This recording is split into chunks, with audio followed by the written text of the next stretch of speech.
What's up, you guys? It's Harley here. So in my last video, I showed you guys how we can dump the NTLM hashes. Basically, we're auditing Active Directory. We dump all the NTLM hashes off of a domain controller, and that's really where I left things. And so this video is going to show you how to take that to the next step, right? Because you can dump the hashes, but what do you do with them? So this is going to be part 2, where we actually crack those passwords, and I'll show you exactly how to do it.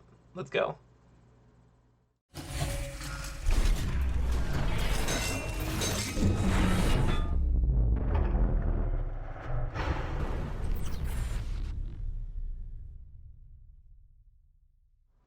So to actually do this, we're going to leverage a tool called Hashcat. Now the cool thing is Hashcat comes pre-installed on Kali Linux, so if you have a Kali VM or some sort of Kali box, you're really ready to go. Just out of the box, you can go hashcat -- help, and as long as this executes, you know for sure, cool, Hashcat's installed and up and running. Now, full transparency, it's always best to run password cracking utilities like Hashcat or John the Ripper. It's best to run those on your host operating system.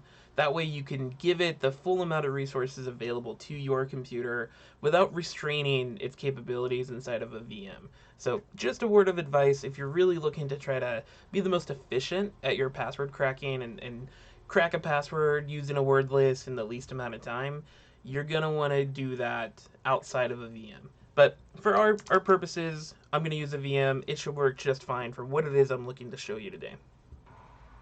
Alright, cool. So check this out. It's really not that complicated. Like if we just were to list out the contents real quick of user, share, word list, by default, Kali comes with a handful of word lists in here. The one that I like to start with typically when I do password cracking is this rocku.txt file. It's built into Kali Linux, and it's you might have to unzip it first, but you can literally just Google like how do I unzip, right? And you can get the syntax if you need to.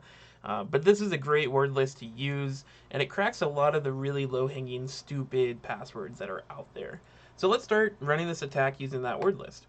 So I'm going to run hashcat, and there's a few parameters we have to give it in order for it to work right. And really before I do that, let's just show inside of my current working directory, I've got a handful of files. If you watched that last video, you'll recognize all of these, but I believe all of my hashes are stored inside of this file right here. So if we cat the contents, these are all the actual NTLM hashes that I dumped out of my domain controller previously.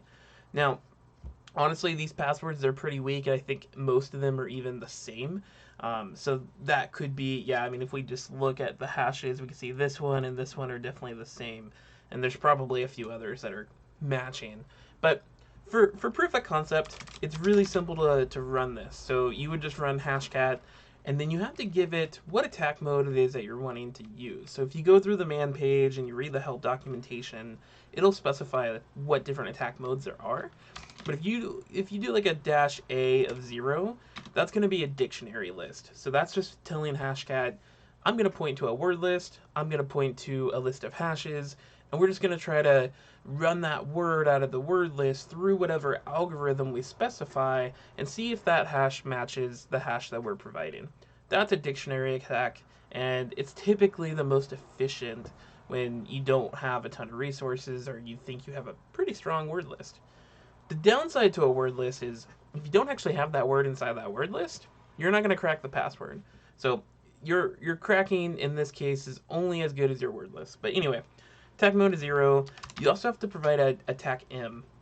And this is going to be a numeric value that's representing whatever algorithm or whatever hash type that you have. So for NTLM hashes, it's 1,000. And the way that you can find that out is if you just open up a browser like, you know, Firefox or whatever you want to use, you can literally just Google like hashcat example hashes.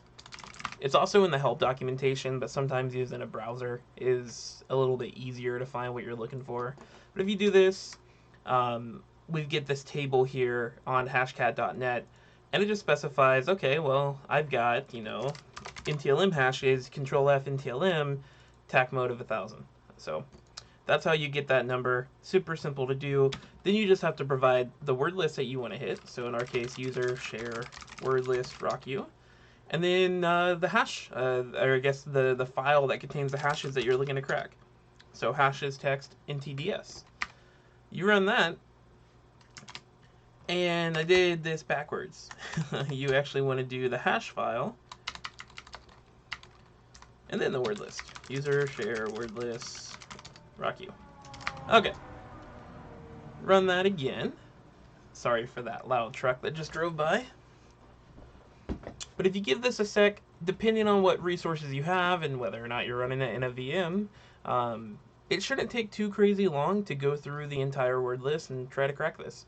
So there it goes. It's already cracked a couple of my passwords here. So we can see it recovered 3 out of 10 that we provided.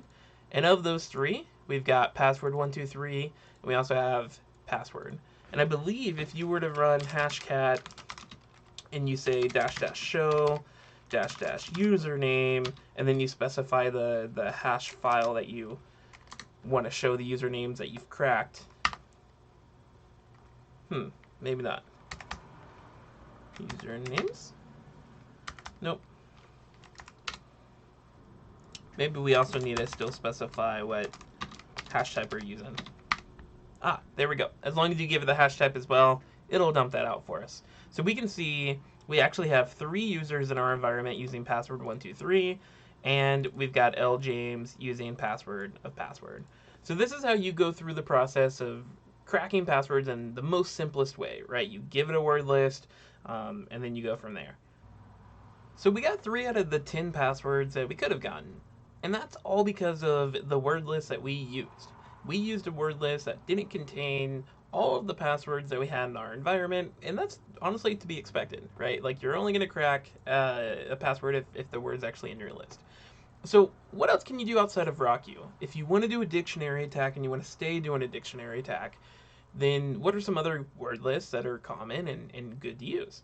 Well, I love using CrackStation. So you can go out. CrackStation has a word list that's about 14 gigs in size. I guess about 15 gigs or so. And you can download it. It's super simple to download through a torrent, but you can download it over HTTP if you'd like to. Literally just Google CrackStation word list. It'll take a while to download because it's quite big. But once you download it, you can unzip it, and then you'll have a massive word list that will probably do a little bit better than RockU because it's, I don't know, like 100 times the size. So CrackStation is a good one. Another option is to go check out seclists on GitHub.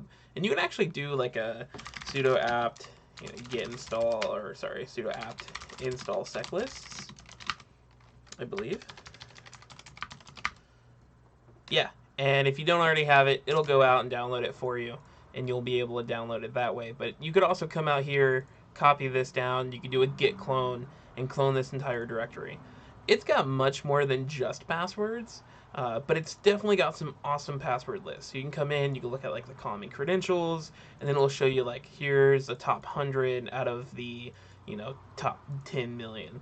So these are some credentials that were found to be used, and you've got all kinds of crazy stuff you could do with these. Now, one thing that I would, recommend, if you look at any of these lists, notice that they all seem to be lowercase. We don't really have symbols added or anything like that. This is when using Hashcat rules and creating more of a custom word list is really going to come in handy.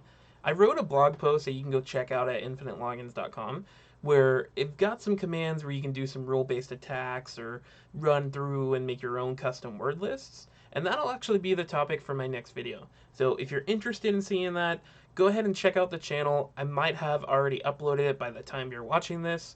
And yeah, I hope to see you guys in the future. Thanks. Have a good one.